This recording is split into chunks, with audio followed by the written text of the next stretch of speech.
Baik, di sini saya akan menjelaskan pasar modal itu. Pasar modal adalah tempat untuk membeli dan menjual surat berharga seperti saham, obligasi, dan instrumen keuangan lainnya. Tujuan dari investasi di pasar modal adalah untuk mendapatkan keuntungan dari kenaikan harga surat berharga atau dari dividen yang diberikan oleh perusahaan sebagai bagian dari keuntungan mereka. Ada beberapa jenis investasi yang dilakukan di pasar modal. Itu dibagi menjadi 3. Yang pertama, saham. Saham adalah membeli saham, berarti memiliki bagian kecil dari perusahaan yang menerbitkan saham tersebut. Nilai dari saham dapat naik atau turun tergantung dari kinerja perusahaan dan kondisi pasar. Yang kedua tuh ada obligasi. Obligasi itu surat utang yang diterbitkan oleh perusahaan atau pemerintah untuk mendapatkan pendanaan. Investor yang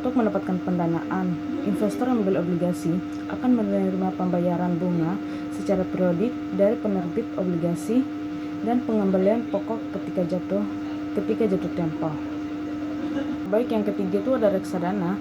Reksadana adalah produk investasi yang mengumpulkan dana dari berbagai investor dan menginvestasikan dana tersebut pada saham, obligasi, atau instrumen keuangan lainnya.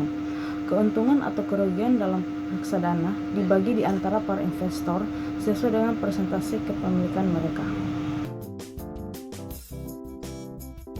Baik, sedangkan untuk pasar uang adalah investasi jangka pendek yang dilakukan pada instrumen yang mudah dicairkan seperti deposito, surat-surat berharga jangka pendek, dan rekening tabungan. Tujuan dari investasi di pasar uang adalah untuk melindungi nilai uang dan mendapatkan keuntungan yang stabil.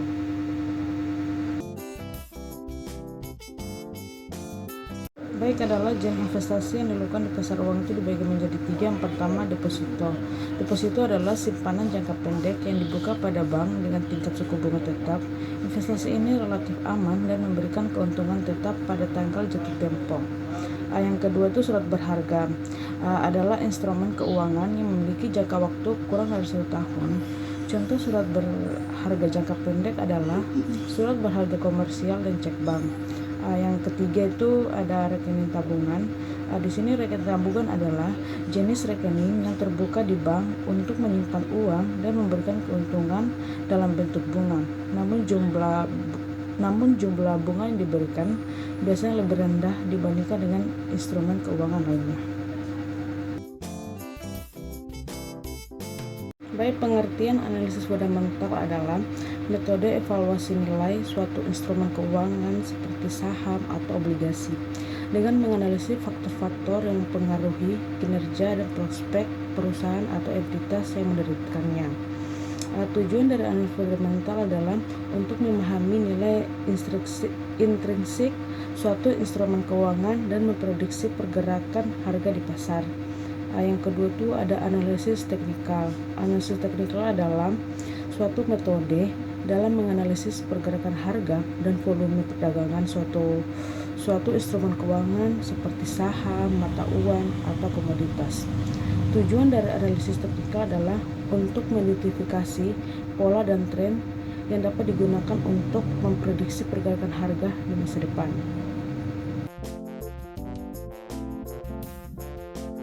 Faktor-faktor yang mempengaruhi harga pasar modal dan pasar uang itu dibagi menjadi 3. Yang pertama itu faktor ekonomi. Faktor ekonomi adalah perubahan dalam kondisi ekonomi makro seperti perubahan GDP, inflasi, suku bunga, dan kebijakan moneter dapat mempengaruhi harga pasar modal dan pasar uang. Yang kedua itu ada faktor perusahaan. Yang faktor perusahaan adalah faktor-faktor seperti kinerja keuangan, pertumbuhan, manajemen perusahaan, dan faktor-faktor industri dapat mempengaruhi harga saham dan obligasi perusahaan. Yang ketiga itu ada faktor pasar. Faktor pasar adalah sentimen pasar, permintaan dan penawaran, likuiditas pasar, dan faktor-faktor psikologi investor juga dapat mempengaruhi harga pasar dan pasar uang. Mempengaruhi harga pasar modal dan pasar uang. Analisis laporan keuangan dibagi menjadi 4. Yang pertama, portabilitas. Portabilitas itu contohnya rasio laba bersih terhadap penjualan atau rasio laba bersih terhadap ekuitas. Yang kedua itu rasio likuiditas. Contohnya rasio lancar atau rasio cepat yang mengukur kemampuan perusahaan untuk memenuhi kewajiban jangka pendek. Yang ketiga itu ada rasio solvabilitas. Contohnya rasio hutang terhadap ekuitas atau rasio hutang terhadap aset. Total yang mengukur tingkat kewajiban perusahaan. Yang keempat itu ada rasio efisiensi. Contohnya rasio perputaran aset atau rasio perputaran piutang yang mengukur efisiensi penggunaan aset perusahaan.